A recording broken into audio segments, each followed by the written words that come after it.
Legal. Amém, amados? Glória a Deus. Estamos no estudo do livro de Atos dos Apóstolos. Mas antes de começar o estudo,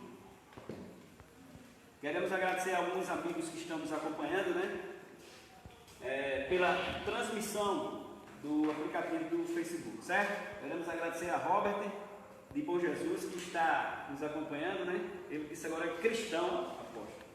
Isso é muito importante, Então isso quer dizer que a mensagem de Deus está chegando a lugares que a gente nem imagina, Agradecer também ao irmão de Cássio, da Igreja Assembleia de Deus, Madureira, O irmão de Cássio, ele disse que qualquer dia participava aqui com a gente do estudo, tá bom? Que a graça de Deus abençoe todos quanto puderem alcançar esse vídeo. Queridos, na aula passada, nós estávamos no capítulo 9, Estudamos a conversão do apóstolo Paulo. E a Bíblia vai dar uma pausa agora, para só no capítulo 11, falar de novo de Paulo. Aí no 13 começa as viagens missionárias. Nós não concluímos o capítulo 9, vamos concluir hoje. E entrar no capítulo 10, que é a conversão do primeiro gentio. De uma pessoa que era genuinamente gentílica, ele não tinha sangue judeu.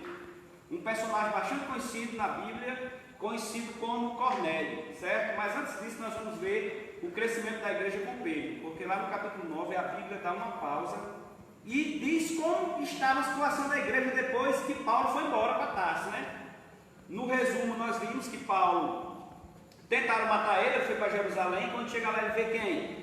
Vê duas colunas da igreja, ele vê Pedro e ele vê também Tiago, irmão de Jesus, que também se converteu. É o que escreveu a carta, certo? Não é Tiago, o irmão de João, esse aqui é Tiago, o irmão de Jesus. E Pedro bateu um papo com Paulo, 15 dias, não aceitaram bem a ideia de Paulo. O que aconteceu? Barnabé pegou ele e levou ele embora para Tarso, sua cidade natal, certo? Uma grande cidade na Cilícia. Ele vai passar ali, nós vimos em Gálatas 2, 14 anos, acreditem. Paulo ficou um grande período para aprender muito mais de Deus e levar o Evangelho nas suas grandes viagens missionárias.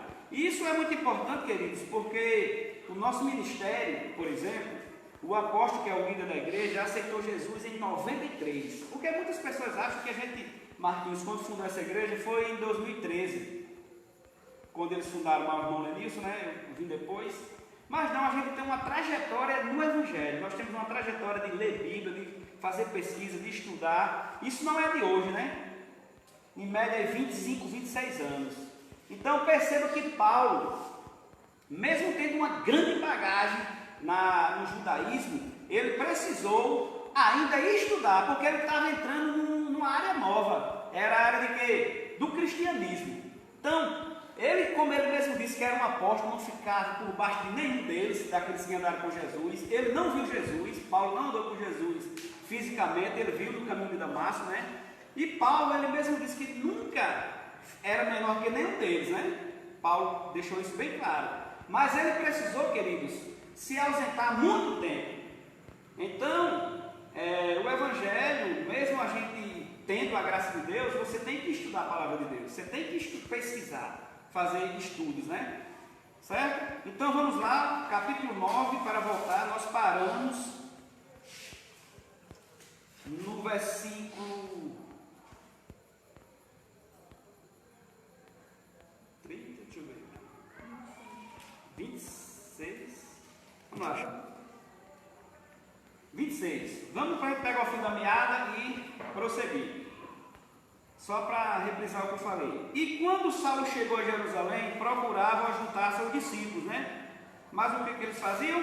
Mas todos o temiam, não crendo que ele realmente ia se convertesse, Então Barnabé, tomando consigo, trouxe aos apóstolos e lhes contou como há 3 anos, no caminho de Damasco, ele tinha se convertido, que ele viu a Jesus e toda aquela história, O que aconteceu? Não creram. E andava com ela em Jerusalém, entrando e saindo, versículo 29. E falava ousadamente, no nome de Jesus, Paulo, Falava e disputava contra os gregos, que eram aqueles helenistas. Esses gregos aqui não eram uma pessoa, um grego, eram aqueles judeus helenistas. Lembra de Estevão e Filipe? Eles eram helenistas. Helenista era o quê? Era um judeu que não tinha um sangue puro, genuinamente. Ou o pai dele era judeu ou a mãe, e uma pessoa de outra civilização, o caso de Timóteo. O pai dele era judeu e a mãe grega, por exemplo. Então ele era um helenista, era uma espécie de... que não era um judeu puro sangue, né? Vamos dizer assim. E os judeus, para eles tinham um quê com isso aí. Se não fosse judeu puro sangue, para eles, então, eles ficavam meio assim, né? Por isso que isso vai ser um dos debates mais importantes da Bíblia. Será que o Evangelho é para essas pessoas também? Para os gentios, para os brasileiros, para os argentinos, para os chineses, para os japoneses, os espanhóis? Será que é para eles também? Ou só porque na mente deles, dos apóstolos, era que o Evangelho era só para eles, só para os judeus. Jesus tinha vindo só para eles e ponto final. Mas o menino lá que foi apedrejado, o Estevão, já tinha uma ideia futurística. Ele já sabia que o Evangelho era para todos, muito antes de Paulo, né? Só que mesmo assim, os apóstolos ainda ficaram com o pé atrás. Vai ser preciso Deus se revelar a Pedro, um grande apóstolo, para mostrar que Deus é para todas as pessoas. E isso vai trazer um tumultozinho, né? Mas já nós chegamos lá. Vamos ver aqui. Sabendo, porém, os irmãos... Versículo 30, né? Sabendo, porém, os irmãos o acompanharam até Cesareia e o levaram até Tarso. Pronto, aqui finaliza por enquanto a história de Paulo. Ele vai lá para a sua terra natal, ele nasceu lá em Tarso, era a capital da Cilícia, muito distante de Jerusalém, já era o povo lá realmente gentil, né? E ele passa um período lá, ok? Ficamos entendidos aqui na história de Paulo. Por enquanto, Paulo passou 3 anos na conversão, foi para lá, beleza. O que foi que aconteceu dentro de Jerusalém, a capital religiosa do mundo, depois que Paulo foi embora? Vamos ver. Assim, pois, quem é que pode ler? Lê aí, Alan. Assim, pois, a igreja em toda a Judéia, Galiléia e Samaria tinha paz, sendo edificada e andando no temor do Senhor, e pelo auxílio do Espírito Santo se multiplicava. Ponto. Você percebe que Lucas aqui, que foi o escritor, irmão, Lucas quem escreveu, que escreveu o Evangelho, também escreveu Atos. Você percebe que agora ele diz que o Evangelho não só está mais na Judéia, na região sul, ele já diz o quê? O Evangelho está na Judéia, estava se multiplicando em Samaria, que era o centro, era uma região muito difícil de ir, mas Felipe não o apóstolo, o diácono levou para lá, e já estava também na Galiléia, porque Jesus também pregou por ali, foi onde ele iniciou. Então o Evangelho está se expandindo para o mundo. Nessa altura do campeonato, o Evangelho já está na África, no norte da África, porque o etíope levou, já está lá em Damasco, porque quando na conversão de Paulo já tinha discípulo lá, então o Evangelho está se expandindo, e é por isso que você e eu estamos aqui, porque tiveram pessoas que levaram isso à frente. Então a Bíblia agora vai dar um enfoque nesse grande personagem Pedro, versículo 32, veja aí. E aconteceu que passando Pedro por toda parte, todo Israel. Pedro agora teve uma espécie de avivamento. Ele se despertou e começou a levar o Evangelho. Lembra que lá em Samaria foi preciso Pedro ir com Tiago para ver aquele avivamento. Será possível? Lá em Samaria, naquela terra que aquele povo adora, eles creem em Deus, assim, eles têm pé atrás com os samaritanos, né? Será que é verdade mesmo? Filipe foi lá, eles se converteram, Pedro foi lá, constatou isso e agora ele viu que era verdade, por isso que ele também foi. Então vamos ver, dar prosseguimento aqui. Veja o que aconteceu. Também os santos que habitavam em Lida, que era uma cidadezinha também próxima de Jerusalém, cerca de 40 quilômetros. E achou ali certo homem chamado Enéas. Não Enéas do meu nome Enéas, o ex-presidente, viu? O ex-candidato. Esse cara aqui, ele sofreu de uma doença e Pedro vai lá e consegue, em nome de Jesus, libertar ele desse mal, né? Vamos ver o que aconteceu. Lê aí, Marcos. Jazendo numa cama havia 8 anos, o qual era paralítico. E disse-lhe Pedro: Enéas, Jesus Cristo te dá saúde, levanta-te e faze a tua cama. E logo se levantou. E viram todos os que habitavam em Lida e Sarona, os quais se converteram ao Senhor. E havia em José uma discípula chamada Tabita, que traduzido se diz Dorcas. Esta estava cheia de boas obras e esmolas que fazia. E aconteceu naqueles dias que, enfermando ela, morreu, e tendo-a lavado, a depositaram num quarto alto. E como Lida era perto de Jope, ouvindo os discípulos que Pedro estava ali, lhe mandaram 2 varões, rogando-lhe que não se demorasse em vir tendo com eles. E levantando-se Pedro, foi com eles. Quando chegou, o levaram ao quarto alto, e todas as viúvas o rodearam, chorando e mostrando as túnicas e vestes que Dorcas fizera quando estava com elas. Mas Pedro, fazendo-as sair a todas, pôs-se de joelho e orou. E voltando-se para o corpo, disse: Tabita, levanta-te. E ela abriu os olhos, e vendo a Pedro, assentou-se. E ele, dando-lhe a mão, a levantou, e chamando os santos e as viúvas, apresentou-lhe viva. Está vendo aí, irmãos? Esse estudo aqui é versículo por versículo. Nós estamos vendo aqui.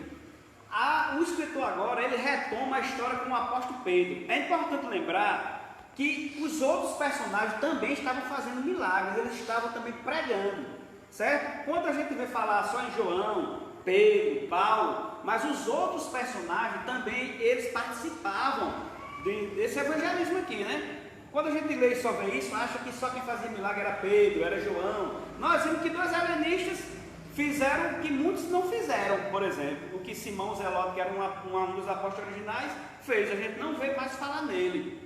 A gente não vê falar também naquele outro que foi escolhido, né, o Matias, mas esses personagens aqui, nós vimos. Então todos eles faziam milagre. Perceba que Lucas agora começa a narrar dentro de Jerusalém como ficou, né? Ele vai dar uma pausa na história de Paulo e 2 milagres aconteceram aqui com Pedro e muitos creram por causa desse milagre. Um paralítico um cidadão chamado Enéas, e essa cidade que Marquinhos falou, nós vamos ver lá na frente, é Jope. Jope é uma cidade portuária, é um daquele personagem, Jonas. Quem lembra de Jonas? Que foi engolido por um grande peixe. Jonas saiu de lá, essa é uma cidade mais antiga do mundo. Ela ficava próxima de Jerusalém. Então tinha essa mulher lá chamada Dorcas, que era uma pessoa bastante caridosa. Ela fazia roupas, ela doava roupas, dava esmolas, e chegou ao ponto que essa senhora morreu. E todo mundo na cidade lá ficou triste. Então Pedro foi lá, em nome de Jesus, essa mulher ressuscitou, e muitas pessoas aceitaram Jesus por causa desses 2 milagres em Jerusalém. Certo? Aqui, queridos, acredita-se que já faz uns 10 anos que Jesus Cristo tinha morrido aqui nesse período. Então a igreja não está só mais em Jerusalém, certo? E assim a gente conclui o capítulo 9. Paulo viajou, o apóstolo começa a retomar Lucas, o evangelista Lucas, o historiador, começa a retomar a história dos apóstolos de Jerusalém. E agora nós vamos entrar no capítulo 10, que vai ser o tema da nossa aula, a conversão do primeiro gentio, Cornélio, um personagem bastante conhecido, certo? E diz o seguinte: Pedro ficou muitos dias em Jope, nessa cidadezinha onde Jonas saiu de lá, certo? Depois nós vamos falar um pouco sobre isso lá na frente, com um certo Simão Curtidor. Simão Curtidor era um cara que curtia couro, é aqueles caras que trabalha com couro, e esse cara era bastante conhecido lá, tinha essa profissão, né? Jope era um portuário, hoje ainda existe essa cidade, Marquinhos, em Jerusalém, mas ela é uma cidade mais turística, tá entendendo? E muito visitada por causa desses acontecimentos bíblicos. Tem o personagem Jonas, né, que é bastante conhecido, e também esse episódio de Pedro, né? Foi de lá que Pedro saiu de Jope para visitar o Cornélio, que nós vamos ver agora, certo? Vamos lá, a visão de Cornélio. Havia em Cesareia um varão por nome Cornélio, piedoso, temente a Deus, com toda a sua casa, o qual fazia muitas o quê? Esmolas ao povo. E de contínuo, queridos, só aqui nesse versículo, apóstolo, tem umas informações muito interessantes. Um judeu, quando ele se misturavam com o romano, eles eram tidos como traidores. Não era bom um judeu com um romano. Afinal de contas, foram os romanos quem crucificaram Jesus numa cruz. Jesus não foi apedrejado porque quem matou Jesus não foram os judeus, embora os judeus o julgaram, mas quem batia o martelo era o Império Romano. E esse cara aqui, apóstolo, ele era um cara diferenciado. Cornélio não maltratava pessoas. Um centurião romano, quando ele chegava numa cidade para conquistar, centurião, o que significa centurião? É um cara que comanda 100 homens. Ele comanda uma equipe de 100 homens. Uma legião de soldados eram 6.000 soldados. Então existia 60 centuriões para uma legião. Cornélio era um deles. Quando o Império Romano chegava numa cidade para conquistar, coisas terríveis, Marquinhos, aconteciam. Então todo mundo tinha medo de um centurião. Por quê? Porque ele dava ordem para os soldados chegar, prender, saquear, fazer tudo de mal com aquela família para que ele obedecesse o império. E esse cara aqui vivia em Cesareia.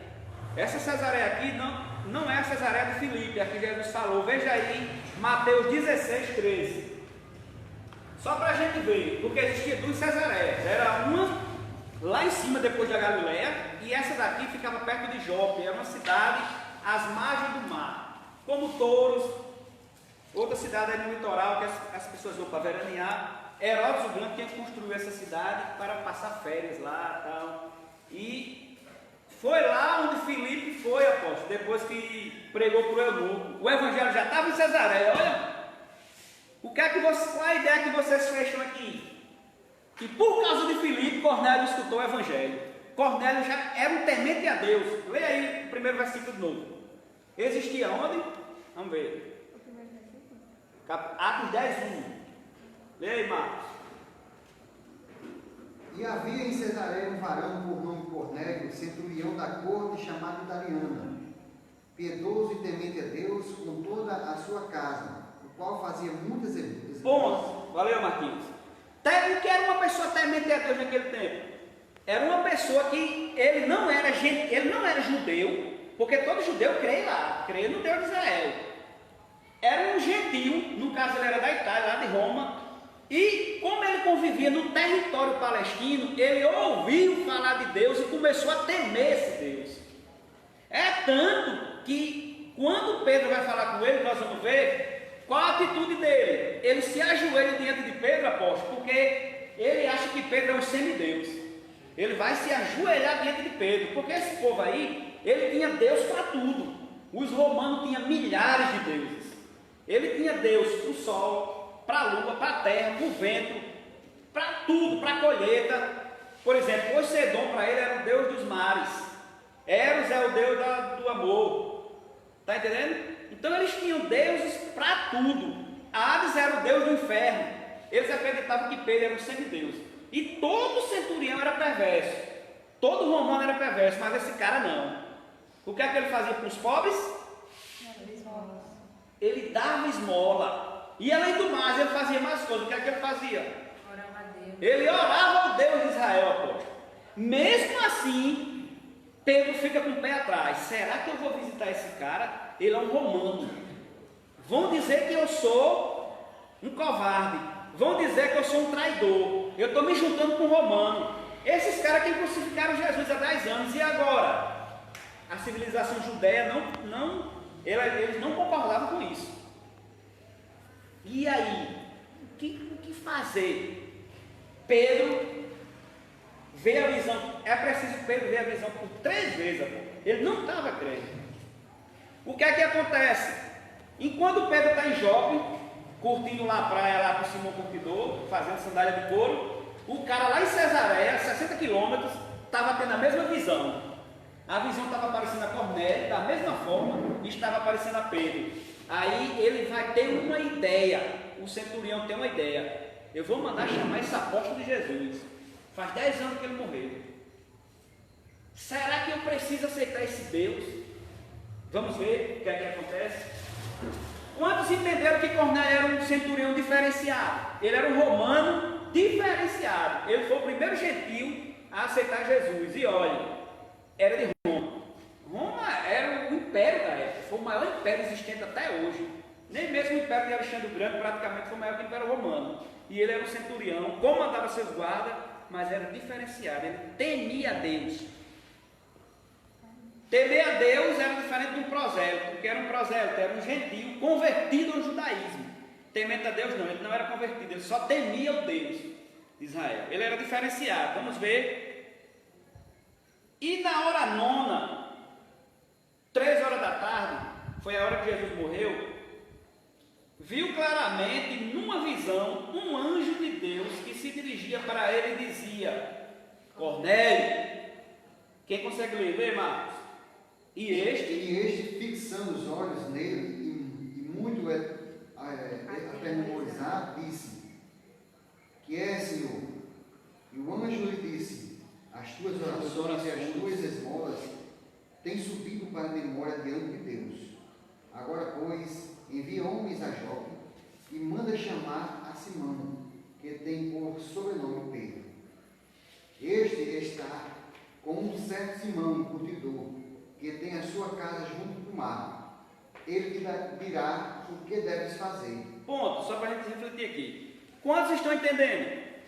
Cornélio teve a visão, em Cesareia, ficava a 60 quilômetros, não era fácil de chegar. No máximo eles tinham as carruagens. Cornélio manda duas pessoas ir até lá em Jope. Jope era uma cidadezinha onde Jonas viveu lá um período. Foi lá onde Jonas não preferiu ir para Nínive e foi para Tarsis, certo? Era como se fosse a Espanha. Jonas quis curtir férias, ia para a banda da Espanha. Hoje Tarsis é a Espanha, Jonas não quis ir para lá. Por isso que essa cidade é bastante famosa hoje, é um ponto turístico, porque 2 grandes personagens viveram ali, né? Jonas e Pedro. E foi lá conversando com o primeiro judeu. O que foi que aconteceu? Cornélio mandou ir pessoas lá. Ele tinha autoridade para fazer isso, queridos. Ele era um centurião, romano. Ele ordenava 100 homens. Lembra daquele centurião que Jesus curou, apóstolo? Ele disse: Senhor, quando eu dou ordem para o meu servo fazer, ele vai. Jesus também encontrou fé num desses caras. Jesus disse: vamos lá na tua casa para me curar ele. Ele disse: não, diga só uma palavra daqui. Então tinha muita gente de fé, né? Entre essas pessoas ainda. E o que foi que aconteceu? Ele disse na visão o anjo que Pedro saberia dizer o que fazer. E retirando-se o anjo que lhe falava, chamou 2 dos seus criados e a um piedoso soldado. Como existiam pessoas, apóstolos, diferenciadas. Existia um soldado que era piedoso, que era isso, ele não gostava de maltratar. Devia ser muito ruim um soldado desse receber uma ordem para maltratar um cristão. Lembre-se, os cristãos, para o Império Romano, era tido como hereges, era tido como uma seita ofensiva. Eles tinham medo de o Império cair. Toda rebelião, o Império Romano vinha e apaziguava. Lembra do que Gamaliel falou?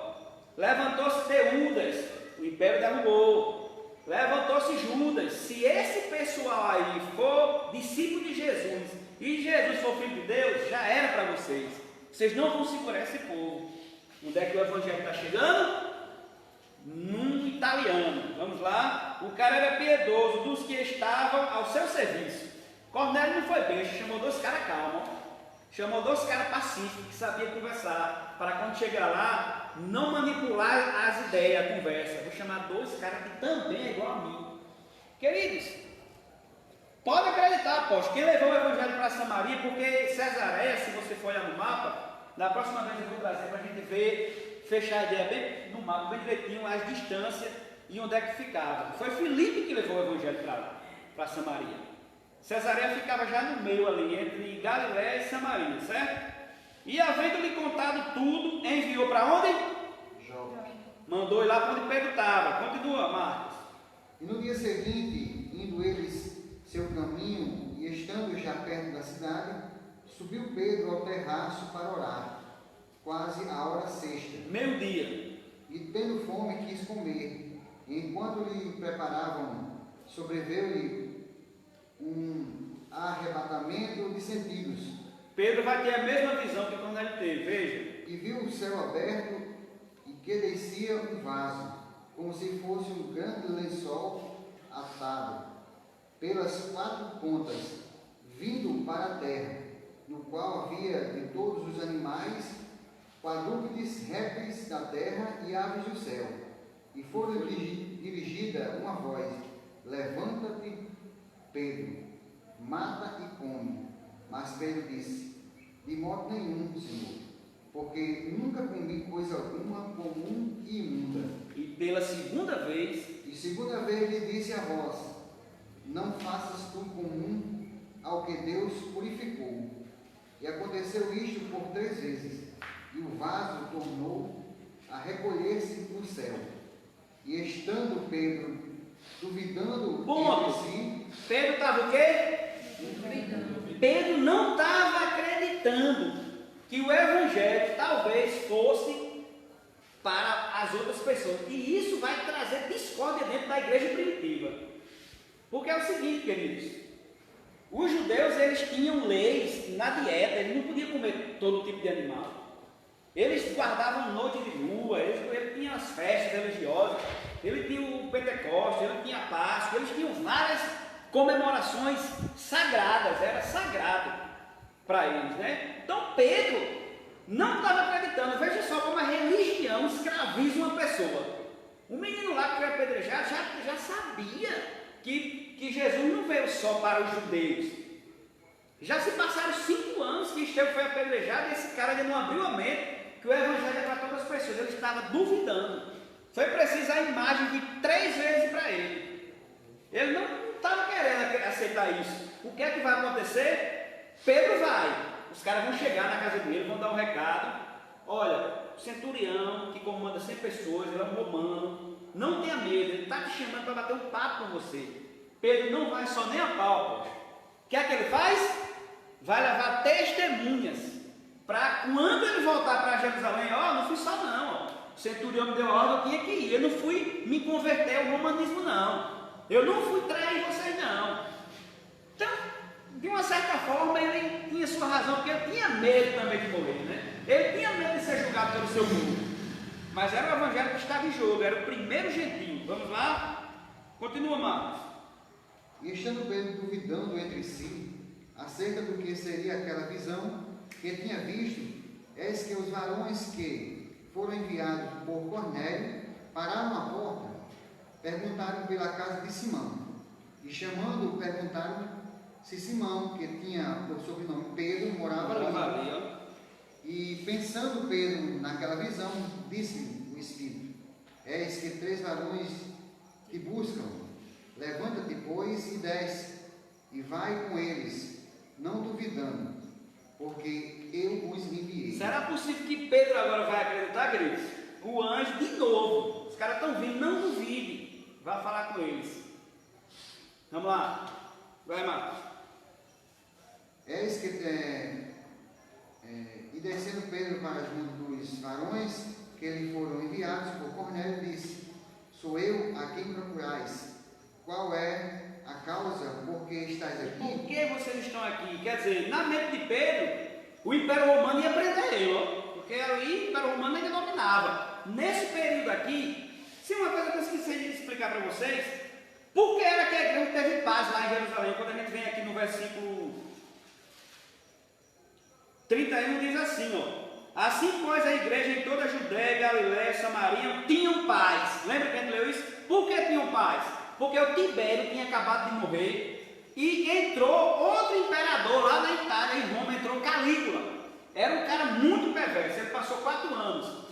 Por que teve paz? Porque ao invés de perseguir a igreja, ele tinha uma treta pesada com os judeus, com o judaísmo.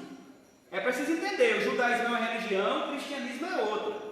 Certo? E aí, onde tem uma grande discussão, era para saber se os cristãos iam começar a obedecer o judaísmo ou não, e como Jesus veio para nos libertar, não precisava nada disso. Por que teve paz? Porque ao invés de perseguir a igreja, apóstolo, ele foi perseguir os judeus. O cara, Joséfo de Nível, eu não trouxe, eu me esqueci de trazer. Joséfo disse que ele mandou construir estátuas dele, de mármore, e colocar nos templos. Diga aí como o cara é perverso. Ele queria se intitular como um deus, o Calígula. Ao invés de perseguir a igreja, ele persegue os judeus, aqueles que não aceitaram Jesus. Nós sabemos que milhares de judeus na época não aceitaram Jesus. É tanto que fizeram o que com ele? Crucificaram o Filho de Deus. A Bíblia diz o quê? Jesus veio para os judeus, mas os judeus fizeram o que com ele? Não quiseram Jesus. Então, a igreja teve um momento de paz, uma em média 4 anos de paz, estava crescendo, porque Calígula, imperador, no ano 37, Paulo já tinha se convertido, aceitou, ao invés de perseguir os cristãos, estava perseguindo o judaísmo, estava colocando estátua dentro dos templos, fechando sinagoga, e a igreja aí deu uma alavancada aí, né? Esses caras são um bando de hereges, eles vão morrer, não ligaram muito com isso. Depois, vem outros imperadores e vai perseguir a igreja, viu? Foi só com esse cara aqui. Vamos lá, Marcos. Paramos aonde? Para a gente dar uma pausa e continuar. A história de Cornélio é um pouco longa, na outra quarta. Mas vamos ler mais uns 6 minutos. Sou eu a quem procurais. Qual é a causa por que estáis aqui? E eles disseram: Cornélio, um centurião, varão justo e temente a Deus, e que tem bom testemunho de toda a nação dos judeus, foi avisado por um santo anjo para que lhe chamasse a sua casa e ouvisse as tuas palavras. Então, chamando-os para dentro, os recebeu em casa. No dia seguinte, foi Pedro com eles e foram com ele alguns irmãos de José. E no dia imediato chegaram a Cesareia. E Cornélio os estava esperando, tendo já convidado os seus presentes e amigos mais íntimos. E aconteceu que, entrando Pedro, saiu Cornélio e recebeu, e, prostrando-se aos seus pés, o adorou. Lembra que eu disse lá? O cara achava que Pedro era um semideus, apóstolo. Bicho, o cara viu Jesus há 10 anos atrás. Ele, quando viu Pedro, os romanos tinham esse costume de se prostrar diante de imagens. Era isso que Calígula queria, que todo mundo se prostrasse e entendesse. Qual é a propaganda de um governo, de qualquer governo? O governo quer divulgar em televisão, em outdoor, em placas, que ele é o governo, né? Está fazendo uma estrada, está construindo casa, ele bota logo a placa com o nome dele e tal. Naquela época se construíam imagens, esculturas, estátuas, para que todo mundo soubesse: olha, o imperador é Calígula, o imperador é Nero, olha o estátua dele ali e tal. Então, os romanos, eles se prostravam diante de Deus e semideus. Ele achava que Pedro era um semideus. Pedro foi aquele cara que era bem próximo de Jesus, era íntimo de Jesus. Quando Jesus ia para um lugar, ia quem? Pedro, Tiago e sempre estava perto. Então Cornélio vai se prostrar diante dele. É um semideus, o cara que viu Jesus. O que é que Pedro diz a ele? Mas Pedro o levantou, dizendo: Levanta-te, que eu também sou homem. E falando com ele, entrou e achou muitos que ali se haviam ajuntado, né? Então estava toda a família de Cornélio, os íntimos. E disse-lhe: vós bem sabeis que não é lícito um varão judeu fazer o quê? Ajuntar-se Com o quê? estrangeiros. Não é lícito, eu não devo fazer isso, você sabe, e você é um romano. Olha o pensamento de Pedro. Olha o que é que a religião faz com uma pessoa, Marcos.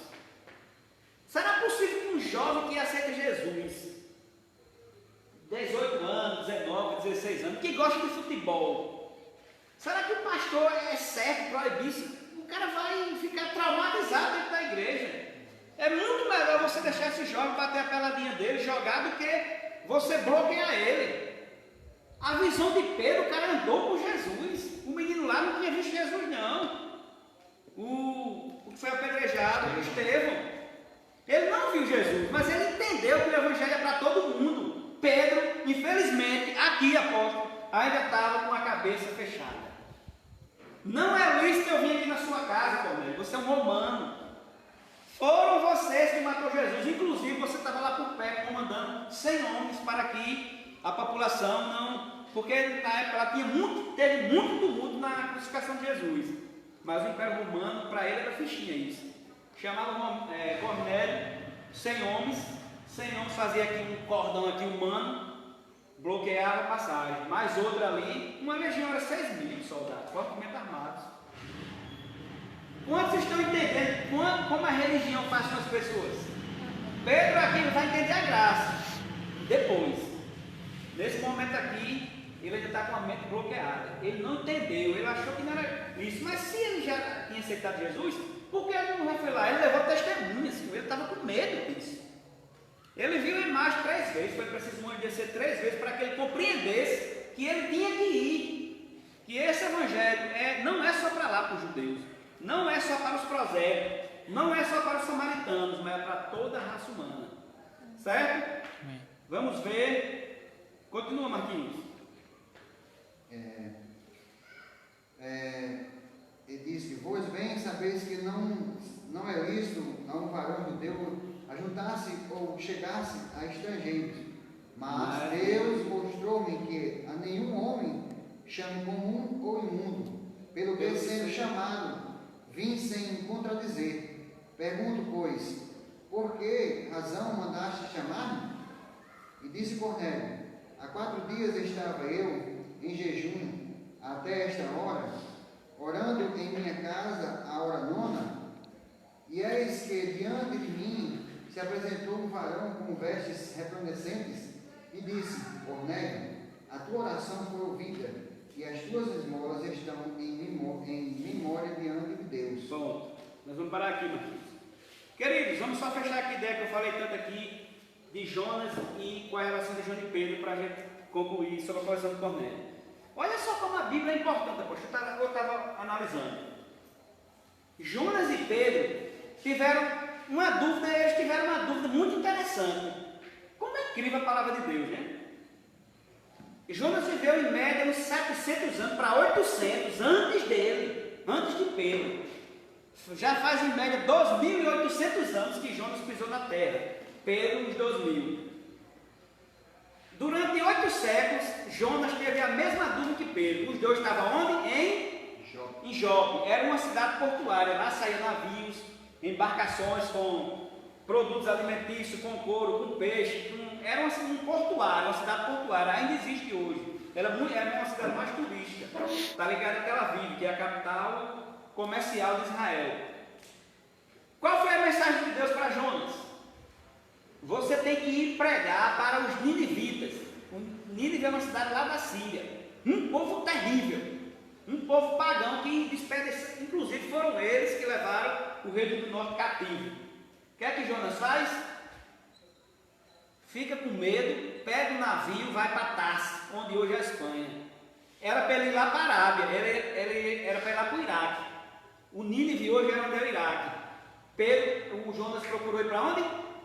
Curtir férias. No meio do caminho tem toda aquela história que a gente conhece, né? O grande peixe engole ele e ele é vomitado, e depois ele vai, ele ganha 120.000 almas em Nínive, uma cidade daquela terrível.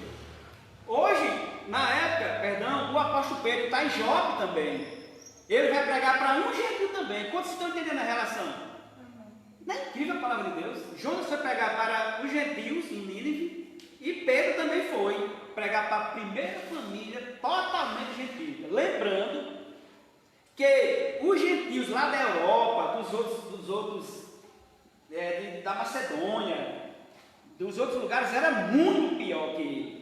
Esse cara aí era um gentil, mas era temente a Deus. Ele era um gentil quase convertido. Não tem aquelas pessoas que é bom de você evangelizar? Você chega lá, o cara já tem uma noção da Bíblia, já leu alguma coisa, já conhece Deus. É diferente daquele cara que não quer saber de Bíblia, que você sente uma certa diferença. Embora às vezes é mais fácil um do que o outro aceitar. Mas o que eu estou querendo mostrar aqui é como a Bíblia é muito importante. É um livro que está narrando 2 eventos da mesma cidade, 2 personagens completamente diferentes, viveram em tempo diferente, mas que foram levar a mensagem para os gentios. Ó. E é interessante, o Pedro também duvidou. Ele não foi logo de cara. O anjo apareceu 3 vezes. E ele duvidando. Quando os caras chegaram, meu Deus do céu, os soldados não mandam aí. E agora? Vá lá que tem uma coisa boa para vocês. Então, queridos, a palavra de Deus se cumpriu, né? Ele vai aceitar Jesus, Cornélio. Na próxima aula nós vamos ver o seguinte. Quando Cornélio aceita Jesus, Marquinhos, o que é que está acontecendo lá em Jerusalém? Foram dizer que Pedro foi se converter ao romanismo, vamos dizer mais ou menos assim. Que Pedro foi trair o povo. Não pode, a ideia era essa, a ideia era que ele não podia levar o evangelho para ninguém. Veja só, Paulo não está nem sabendo disso. Paulo está em Tarso. Paulo está aprendendo filosofia lá lá ele está com um centro teológico e filosófico lá. O apóstolo Paulo está buscando muito conhecimento. Ele não está sabendo de nada do que está acontecendo aqui. Depois de muito tempo é que Barnabé vai buscar ele para contar tudo, que em Antioquia vai ser o grande centro. Certo? Então, vamos parar aqui. Quarta-feira a gente conclui e vamos entrar no capítulo 11. Tá bom? Vamos ficar de pé.